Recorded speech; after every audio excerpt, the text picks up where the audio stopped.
Começa agora pela TV Novo Tempo mais um programa Evidências, na busca de fatos que comprovem a veracidade histórica da Bíblia Sagrada. No programa de hoje, vamos conversar um pouco sobre uma das mais terríveis páginas da história da humanidade, o Holocausto nazista da Segunda Guerra Mundial. Tudo começou em 1933, quando Hitler é nomeado chanceler da Alemanha com o objetivo de resolver a grave crise política e econômica do país. Em pouco tempo, ele conseguiu empreender sucessivos golpes políticos que lhe deram um controle absoluto sobre a nação alemã. A perseguição e o genocídio dos judeus foi realizada em etapas, passo por passo. Esse artigo, publicado em 15 de novembro de 1935 no jornal alemão Diário da Colônia, trazia como título "Quem é cidadão?". Ele vinha em resposta a vários encontros e publicações que procuravam legitimar errôneas teorias racistas como elemento-chave para o erguimento alemão. Vários jornais noticiavam o perigo de enfraquecimento do povo devido à mistura de raças. Veja esse gráfico nazista de 1935, explicando os esquemas familiares que determinariam a pureza de sangue de um indivíduo. Na propaganda nazista, os judeus eram caracterizados como vermes.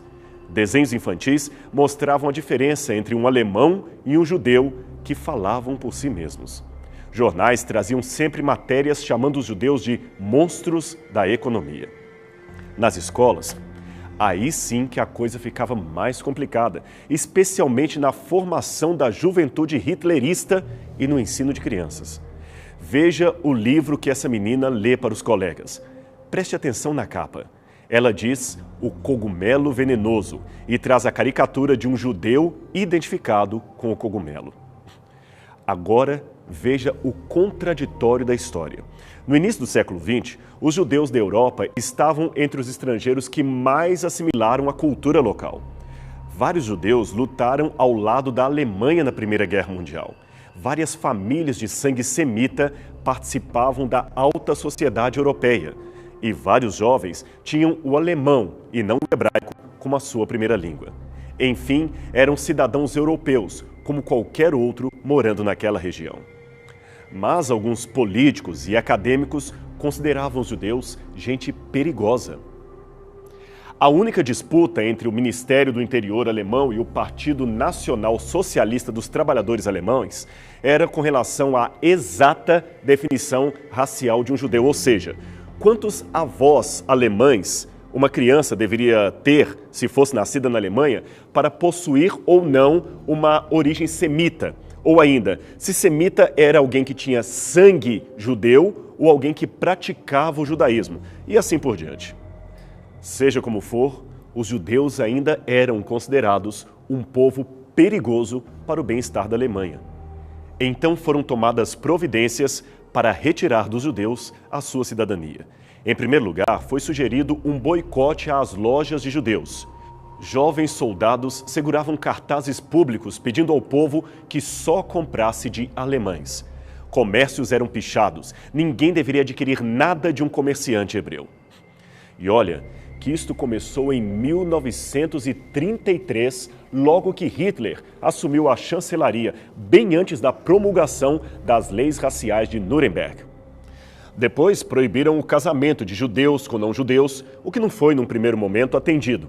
E aí começaram a determinar quem era realmente de raça pura, isto é, ariana, e quem não era.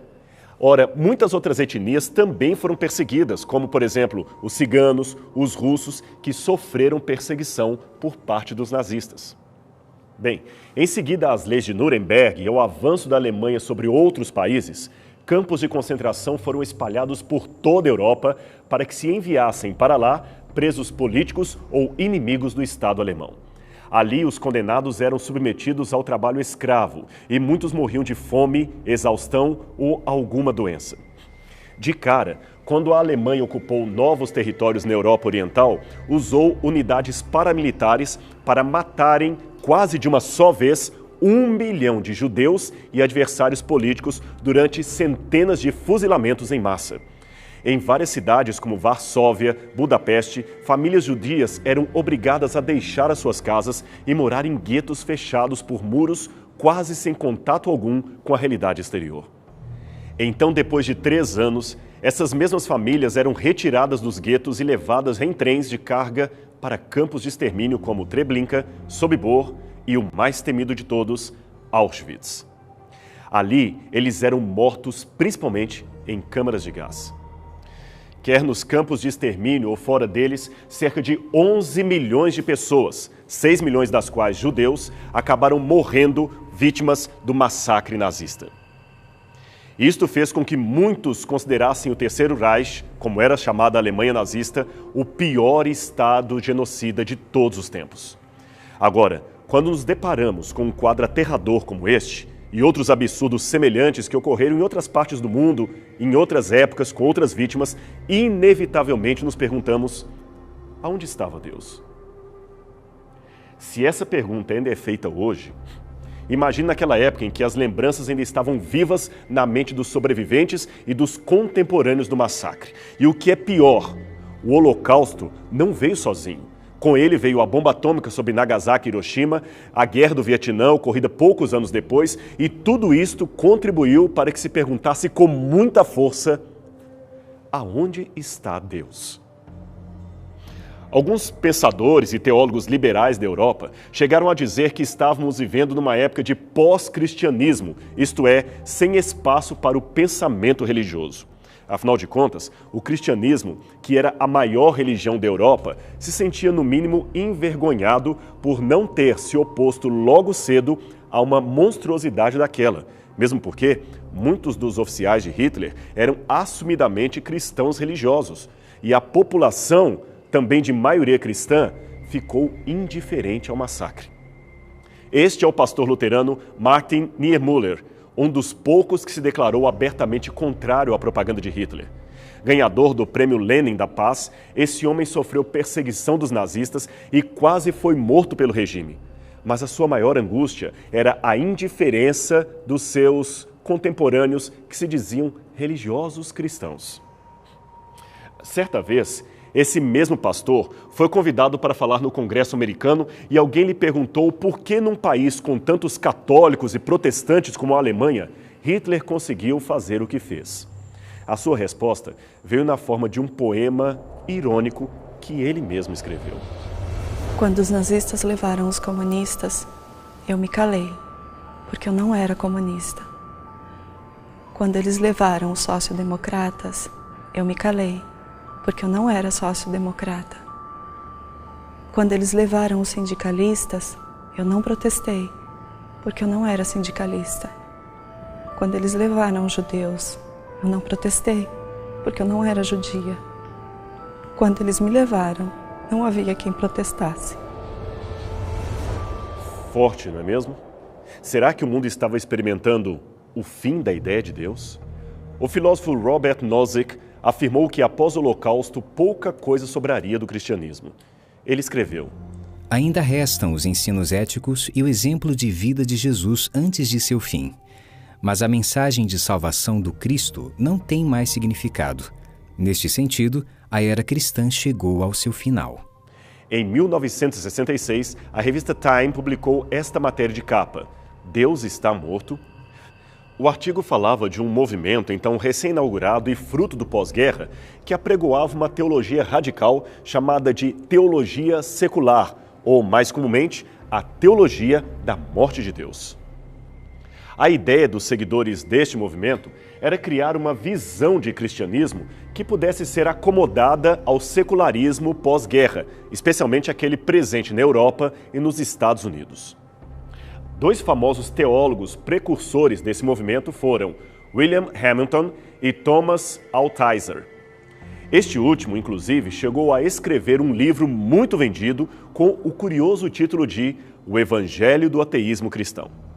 O curioso, no entanto, é que, apesar da lógica que o movimento aparentava trazer, afinal de contas, os ventos pareciam mesmo soprar na direção de uma negação coletiva de Deus, apesar disto, Deus não foi embora. O movimento foi um fracasso. O próprio Altizer admitiu posteriormente: meu grande fracasso foi imaginar que eu poderia escrever de um jeito que afetaria o leitor comum. Mas no final, não consegui me fazer claro, nem mesmo para leitores educados com background em teologia. Alguém chegou a ironizar que 10 anos depois de iniciar o movimento, a teologia da morte de Deus tinha tantos adeptos que, se fizessem um congresso mundial, bastaria alugar uma cabine telefônica e não um auditório. A pergunta legítima que tanto ateus quanto crentes podem fazer neste momento é a seguinte: por que Deus, ou pelo menos a ideia de Deus, não foi embora? Por que a crença da divindade persiste em ficar, apesar de um argumento tão forte como este, de milhões de assassinatos sem nenhuma aparente intervenção divina? Se Deus estava ou não em Auschwitz, eu não sei, disse um fuzileiro certa vez. Mas que ele continua vivo depois disto, isto ele continua. A ideia de Deus foi, de certa forma, outra sobrevivente do Holocausto. E os próprios judeus? O que eles teriam a dizer a esse respeito? Num primeiro momento, tudo levaria a acreditar que os judeus, em grande massa, perderiam sua fé. Afinal de contas, eles foram as principais vítimas do Holocausto. Aliás, um dos primeiros rabinos a escreverem sobre o tema do Holocausto e Deus foi Robert Lowell Rubinstein. Ele escreveu o seguinte: como filhos da terra, nós, judeus, tínhamos uma ideia errada de nosso destino. Nós perdemos toda esperança, consolo e ilusão. Um Deus que tolera o sofrimento até mesmo de uma única criança inocente, ou é infinitamente cruel, ou indiferentemente, sem condições de oferecer qualquer esperança. Ora, os teólogos da morte de Deus aplaudiram a posição do rabino Rubinstein, mas duas coisas nos chamam a atenção aqui neste ponto. Primeiro, que o próprio Rubinstein recusou peremptoriamente abraçar o ateísmo ou qualquer negação da existência de Deus. E segundo, ele, embora seja judeu, não passou pelo Holocausto nazista. Ele estava seguro em território americano, onde morou por toda a sua vida. Muitos livros foram publicados a partir dos anos 1970, discutindo o Holocausto e as suas implicações para a crença ou descrença em Deus. Até mesmo o filme Deus no Banco dos Réus foi rodado pela BBC de Londres, imaginando prisioneiros judeus que fazem, num campo de concentração, o julgamento de Deus e o condenam por tê-los abandonado. O problema com a maior parte desses livros, artigos, documentários é que eles estavam baseados em pessoas que observaram o fenômeno à distância, como o próprio rabino Rubinstein, que acabamos de mencionar. Mas em 1980 isso vai mudar. Uma pesquisa sobre Deus e o Holocausto foi publicada em que, pela primeira vez, se ouviu a voz dos sobreviventes, das testemunhas oculares do drama, e não de teólogos, filósofos e roteiristas apenas refletindo sobre o acontecimento. Não que essas vozes reflexivas não tenham seu valor, não se trata disso. Mas é que tanto se falou de crer ou não crer em Deus por causa do massacre nazista, que se perguntaram onde estava Deus em Auschwitz, mas se esqueceram, de certa forma, de perguntar isto para as próprias testemunhas do processo, ou seja, aqueles que de fato estiveram lá. O autor da pesquisa foi outro rabino chamado Rev. Robert Brenner. O seu título, A Fé e a Dúvida dos Sobreviventes do Holocausto. Não se trata de um livro teológico, mas antes, um trabalho estatístico. Aliás, um dos maiores elogios que o autor recebeu em várias resenhas foi justamente o seu rigor em apresentar dados numéricos e não inferências subjetivas. A sua própria opinião pessoal mal aparece. O livro demorou 9 anos para ser concluído e contou com o apoio e assistência do prestigiado Instituto de Pesquisas do Holocausto ligado ao Yad Vashem de Jerusalém. Pois bem, o que a pesquisa revelou foi que, num resumo, 1/3 dos entrevistados, que já eram em grande parte ateus antes do Holocausto, disseram ter perdido a sua fé ou qualquer possibilidade de um dia construí-la. O outro 1/3 disse ter tido a intensidade de fé diminuída, mas não abalada ao ponto de se tornarem descrentes. E o outro 1/3 disseram que a sua fé foi aprofundada e fortificada depois da experiência. Nesses que disseram ter a sua fé diminuída em intensidade, é importante dizer o que isso significa.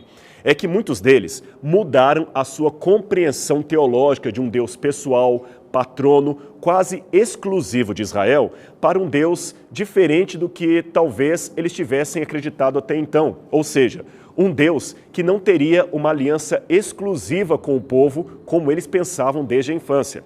Mas, ainda assim, eles continuavam acreditando num Deus autoexistente.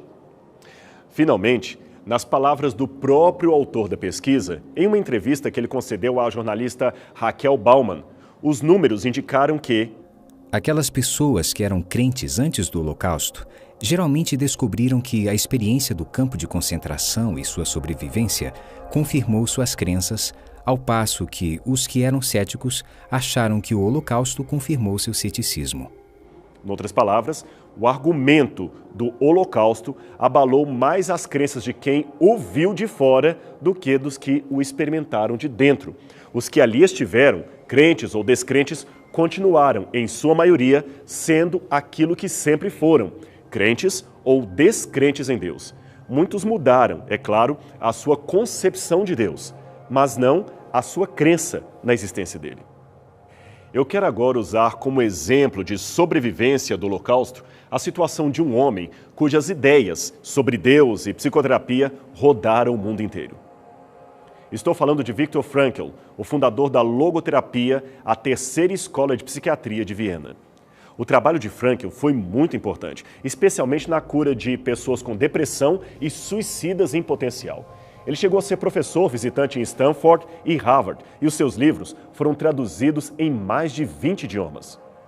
Mas o que talvez nem todos saibam é que em 1942, ele, Viktor Frankl, a sua esposa e seus pais foram deportados para diferentes campos de concentração nazista. O seu pai morreu de fome. A sua mãe, transportada para Dachau, morreu na câmara de gás. E a sua esposa, de apenas 25 anos, também morreu noutro campo de concentração em Bergen-Belsen. Só sobraram ele e um irmão que havia fugido da Alemanha. E a sobrevivência de Frankl não foi sem sequelas. Ele havia ficado em Auschwitz e só foi libertado em 27 de abril de 1945, quando os aliados chegaram ali. Ele havia sido discípulo de Freud na juventude, mas acontecimentos como o Holocausto fizeram-no romper com os ensinos de seu antigo mestre. Freud, por exemplo, por causa do seu ateísmo, dizia no livro O Futuro de uma Ilusão que a religião é uma compulsiva neurose universal da humanidade. Frankl discordava. Ele viu que no campo de concentração foi a religião que trouxe esperança para muitos e transformou uns tantos em heróis e outros em porcos. Novamente, por não acreditar em Deus, Freud dizia que quando as necessidades básicas são retiradas, todos os homens ficam iguais, se tornam instintivamente animalizados e agressivos contra quem quer que seja, para que a sua satisfação de sobrevivência e afeto seja compensada. Frankl novamente discordava. Ele viu na prática o que Freud imaginou na teoria. Homens e mulheres privados das necessidades mais básicas de um ser humano, e quando isto aconteceu, eles não se tornaram iguais. Pelo contrário, uns, repetindo, se tornaram santos, outros se tornaram porcos. O que então os diferenciou? A resposta? A relação maior ou menor com aquilo que Frankl chamou de o Deus inconsciente. Veja, Viktor Frankl não predica uma ideia estrita de Deus conforme os tratados de teologia, até porque isto não estaria ao alcance de sua pesquisa, mas ele fala muito de uma realidade espiritual ou transcendental que, se for negada, pode sim trazer neuroses ao ser humano. Agora, se por um lado não podemos dizer que a ideia do Deus de Frankl é a mesma dos credos cristãos, também não podemos dizer que Deus é qualquer coisa, não. Um dos seus códigos de ética era respeitar a crença prévia do paciente. Contudo, ele tinha bem claro para si o que era Deus ou qual o tipo de Deus que ele estava falando. Era um Deus pessoal, criador e que deixou um vazio com sua forma em nosso ser. Quando não preenchemos esse vazio, abrimos espaço para doenças da alma.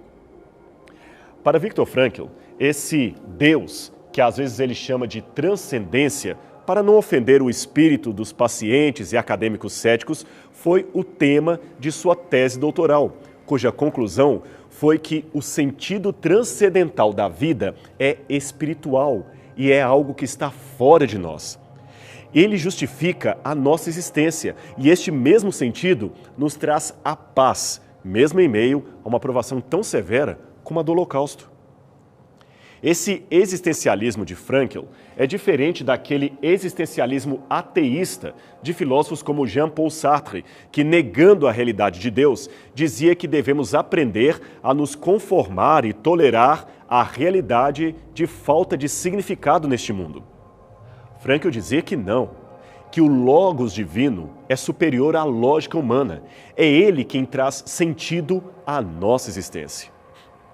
E o Logos divino que Frankl diz, menciona, ou pelo menos lembra muito de perto, aquele Logos mencionado no Evangelho de João, aquele que se fez carne e habitou no meio de nós.